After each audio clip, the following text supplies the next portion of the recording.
Yo, welcome back, studs. And today, after 1 month of not uploading a single thing, I'm back with Genshin 4.0. I know it's been out for like a month, but we're here now, and that's all that matters. And real quickly, I would like to say thanks to everyone who subscribed to my last video. That video got like 500 views about Epic 7, and I can't thank you enough. Thank you guys. And yeah, let's just get into it, because yeah. Genshin Impact 4.0 was a surprise hit for me, and it really brought my enjoyment back to the game. And on my last Genshin video, I said that I didn't enjoy the game that much, and I was feeling kind of burnt out, which in some ways is still true. But in the meantime, with my new Raiden team that I've been building, new stuff to explore, new stuff to farm, and the new story, which I really enjoy because I'm a sucker for a good murder mystery, it has really killed the burnout I was feeling. I know it'll probably come back later on once I've done some more stuff, but for the meantime, it's awesome. I've been really enjoying the game again, which is great. And I just want to talk about a few things that I enjoy, a few things that I still have problems with, and what I just overall feel about the game, and if I think that Fontaine was as awesome as I was expecting it to be, or if it kind of, wow, you know? And I'm just going to be straight up. It delivered up to my expectations. It may have not lived up to everyone's, but it lived up to mine.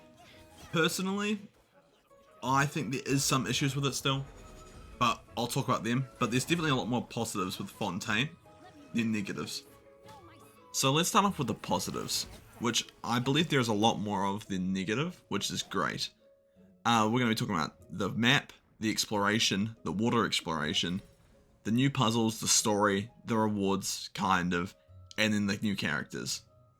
First, we're going to talk about the map, which consists of two segments, the land and the underwater segment.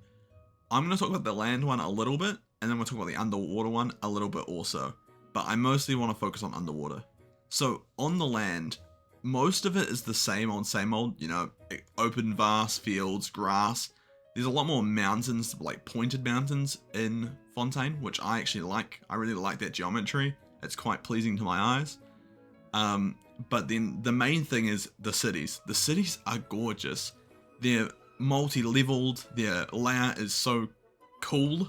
I don't know how else to describe it. It gives me like steampunk vibes, which is nice. I always love that.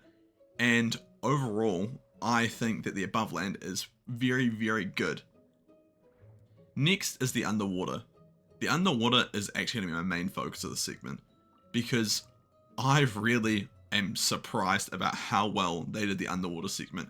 Minus one thing that I'm going to kind of bring up now, even though it should be in the negative section, but I'll talk about that. It's not massive though. So the underwater, the color palette they chose is beautiful. All of it's beautiful. The movement is beautiful. I was really hoping there was not going to be like a breath bar or a stamina bar. God forbid. It would have made down there insufferable. Luckily, we don't have to deal with any of that, which is so nice. Down there, there's the little critters. They're really cute. It's overall just, it's a beautiful, beautiful area. There's fun puzzles to do down there. I just really like the underwater segment, which is shocking because most of the time, underwater segments in video games, they blow. They suck. Okay? But this one, actually surprisingly nice, which I am so happy about, because if it sucked, this region would have sucked in general. So luckily they nailed it. My one minor complaint is that the underwater combat doesn't take your artifacts into account, which isn't really a huge problem, but I feel like after grinding years and years and years for all these artifacts, they should take some effect down there.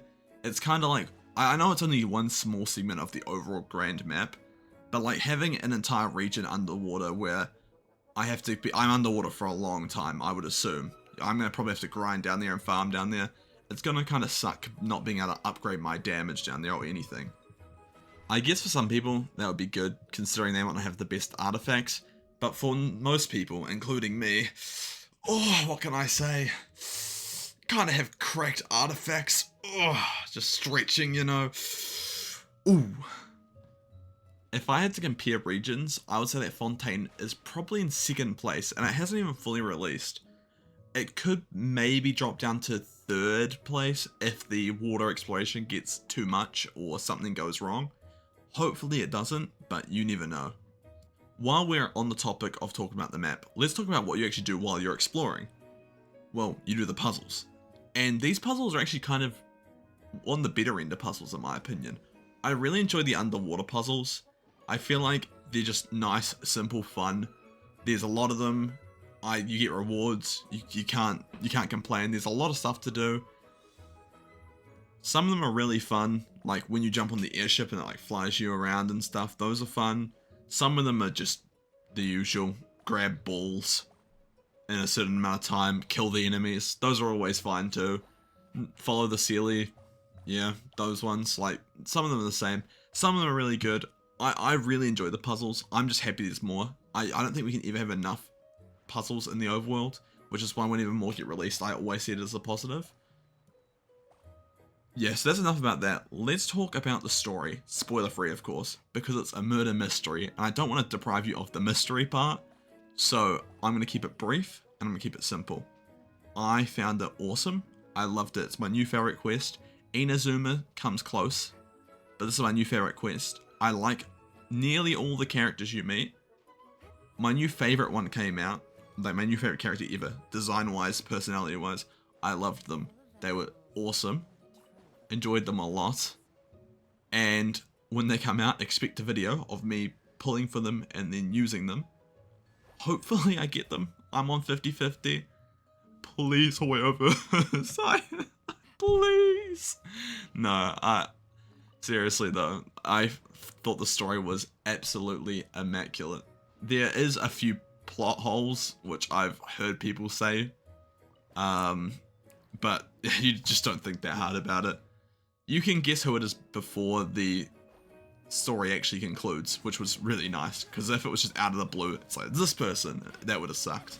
But you can guess who it is, which is really, really nice. Last but not least, we have the characters. There are lots of cool characters that are coming out, and one of them is my favorite, like I said before, ever, in the history of the game.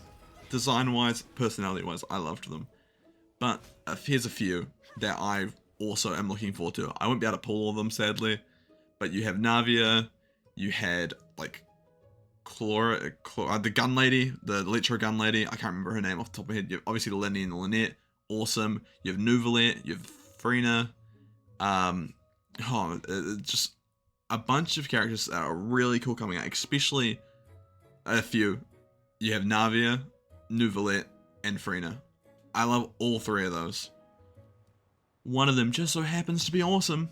Not saying what one, but you can definitely deduce what one is my favorite. But there's definitely going to be a video coming out about them. Definitely. Because I'm definitely getting them, please. Okay. But now, sadly, that is the end of my positives. There's a few extra things like quality of life updates, like with the putting them in your party. I might as well bring that up now. When you put characters in your party, they have a cool little animation. And, yeah. But now, we are getting onto the negatives. There isn't many. As a matter of fact, I've only got two. And then I want to talk about one last thing that isn't to do with this update. It's more of just a problem I still have with the game. My first one I've already talked about a bit, so we're just going to skim over it again. The underwater combat. I do think there should be something down there that requires your artifacts, you know, to actually kill. Like, I'm sure that the artifacts do a feature damage down there, but it can't be by much, because all my characters do the exact same amount of damage, basically. A few do a little bit more, a few do a little bit less, but some of my characters are cracked, and then some of my characters are dog water. So, that would be nice, you know, just seeing something down there that requires some of my hard work to be used, because obviously this game, once you get down to it, and it gets towards the end, it's all about artifacts. So I wish I could just use them more. And the last thing, it's just a real letdown, and it's got nothing to do with anything I've talked about so far. It's actually the Hydra MC. My god, does that guy suck. We were on like we're on a spiral upwards. We were going like, Animo was meh. Geo, you can make cool rocks. And you had Electro. Electro was pretty good. I reckon it was good for energy recharge. Then you had Dendro. Dendro was good. Like, I think Dendro is by far the best one still. And now you have Hydro. And the Hydro, it's just sad. Because it's useless. It's probably like down there with Aloy. And I don't even know if Aloy's good or not. But no one uses her. So she probably is. I I just think that it's a real bummer because we were really ramping up and going up, up, up. Travel was getting better and better, more viable. But now Hydro comes out and it's just a massive step down from even Anemo, which is just shocking. Because at least with Anemo, like, it's cool. I don't know what else you'd use it for, but it looks cool. You summon a tornado. What do you do this time? A ball that moves continuously forwards and doesn't stop. I guess, like, you could kind of, like, vaporize with it, or freeze with it, maybe. I don't know if it synergizes with, like, you can't use ult or anything. I don't know, but it moves, so it doesn't matter, because it will just go away from them. I know you can make it move slower, but I think for it to be good, it would have to basically not move at all, or just not move at all. Because otherwise, it just goes straight out of their range, and you kind of just waste a slot with him. And his healing, which is what I thought he would be, is a really good healer. Even though the healers aren't great in this game, I thought that's what he would be. And even that is lacking. Like, it's quite bad, actually. So, all things considered, it's just an overall letdown. And I was really bummed out about it.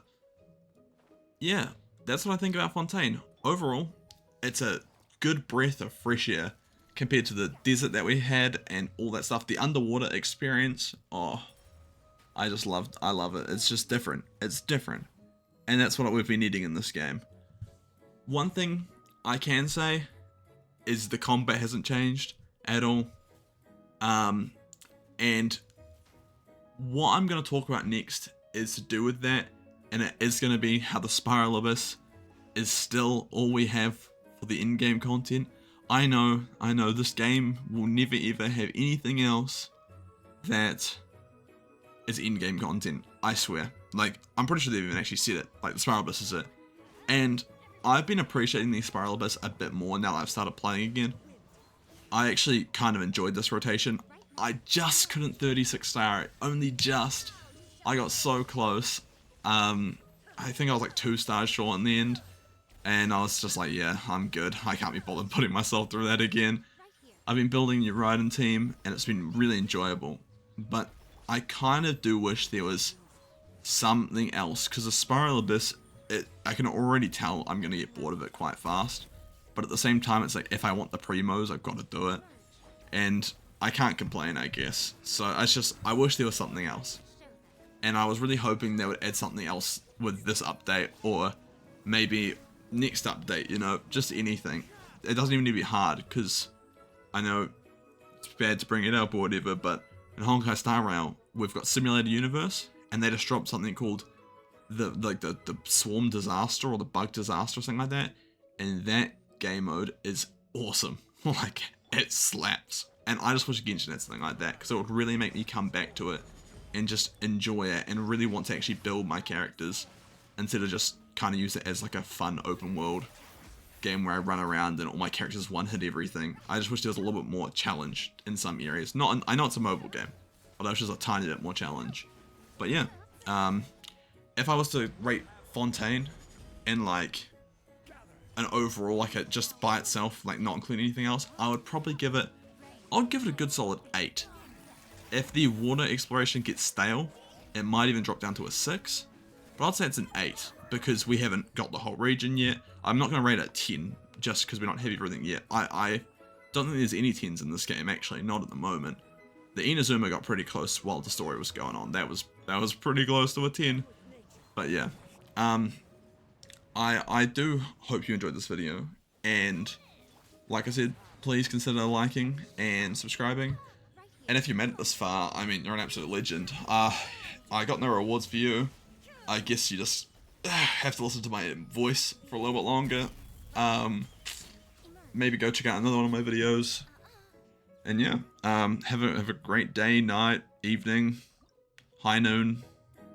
Yeah, just enjoy yourself.